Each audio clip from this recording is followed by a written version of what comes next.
Dans cette vidéo, je vous montre à monter des mailles avec la technique du Long Tail Cast-On. Alors, tout d'abord, nous devons déterminer quelle quantité de laine nous aurons besoin pour monter toutes nos mailles. Alors, pour ce faire, vous avez simplement à enrouler le fil autour de votre aiguille pour le nombre de mailles désirées. Donc, moi ici, je vais en faire 10. Alors, j'enroule le fil 10 fois. Et ça va me donner la bonne longueur de fil que j'aurai besoin pour faire mes 10 mailles.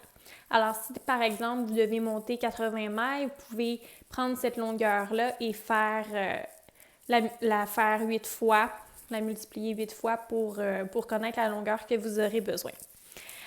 Alors, tout d'abord, on vient faire un nœud coulant.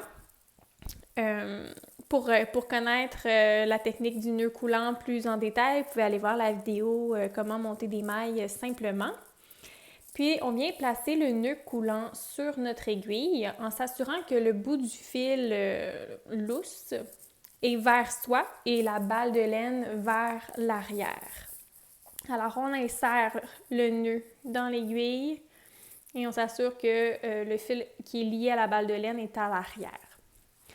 Ensuite, on attrape le fil, les deux fils avec notre main gauche et on vient séparer le fil avec notre pouce et notre index, de cette façon-ci.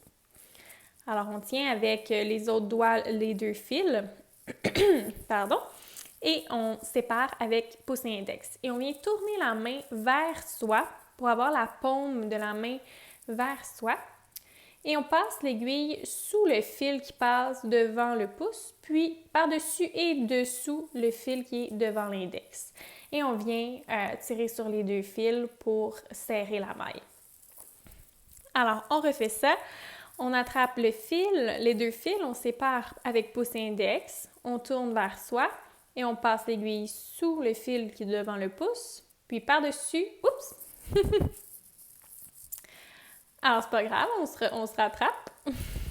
Alors, on replace notre main. On passe sous le fil devant le pouce, puis par-dessus et dessous le fil qui passe devant l'index et on tire avec nos deux fils. Alors, voilà, ça peut paraître un peu compliqué, mais une fois qu'on a compris le mouvement, ça se fait assez facilement.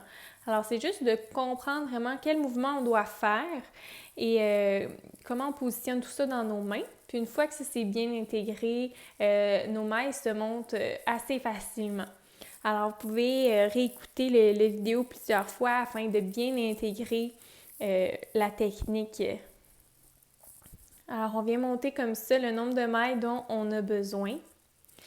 Puis, en fait, vous pouvez voir déjà, cette technique-là, ça permet de faire des mailles avec une tension plus constante et ça va créer une plus belle finition si le montage est apparent à la fin de la pièce qu'on veut faire, en fait. Donc, par exemple, quand on fait un foulard où on voit les deux bouts, si on n'ajoute pas de franges, par exemple, ou même une couverture, on va voir les deux bouts, ça va créer une uniformité avec la fermeture du travail qui va être très similaire au montage et beaucoup plus constant comme montage que la technique qui est montrée dans la vidéo de monter les mailles simplement.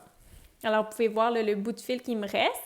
On a quand même un peu de lousse, fait que c'est le fun. Puis, vous voyez vraiment bien là, que les mailles sont bien constantes avec cette technique-là.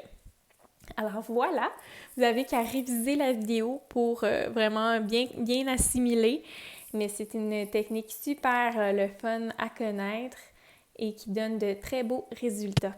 Alors merci!